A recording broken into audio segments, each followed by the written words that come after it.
আমাদের চোখের পানি তাদের কোনো প্রয়োজন নাই, আমাদের মায়া কান্নার গাজাবাসীর কোনো প্রয়োজন নাই।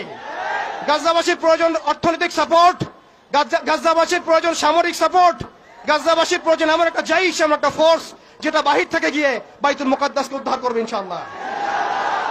আর আপনারা ভবিষ্যৎবাণী শুনে রাখবেন, ইনশাআল্লাহু আযজা ওয়া জাল আল্লাহ রাব্বুল আলামিনের এই বান্দাদের মধ্যেই এমন একটা জাইশ, এমন একটা দল আল্লাহ পাক সৃষ্টি করে দিবেন ইনশাআল্লাহ। যেই দল, যেই জাইশকে পৃথিবীর কোন সেনাবাহিনী থামাতে পারবে না ইনশাআল্লাহ। শেষ পর্যন্ত তারা বাইতুল মুকাদ্দাস মুক্ত করেই ছাড়বে ইনশাআল্লাহ। শুধু সময়ের অপেক্ষা। তারা আমাদেরকে অপশন দিয়েছে, হয় আমাদের দাস হও না হলে মরো।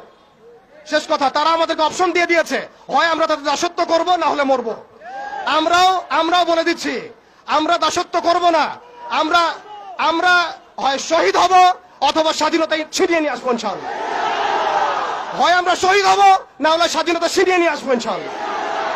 আল্লাহ পাক আমাদের বাংলা তাওহীদের জনতাকে কবুল করেন, আমিন। ওয়া আখিরু দাওয়ানা।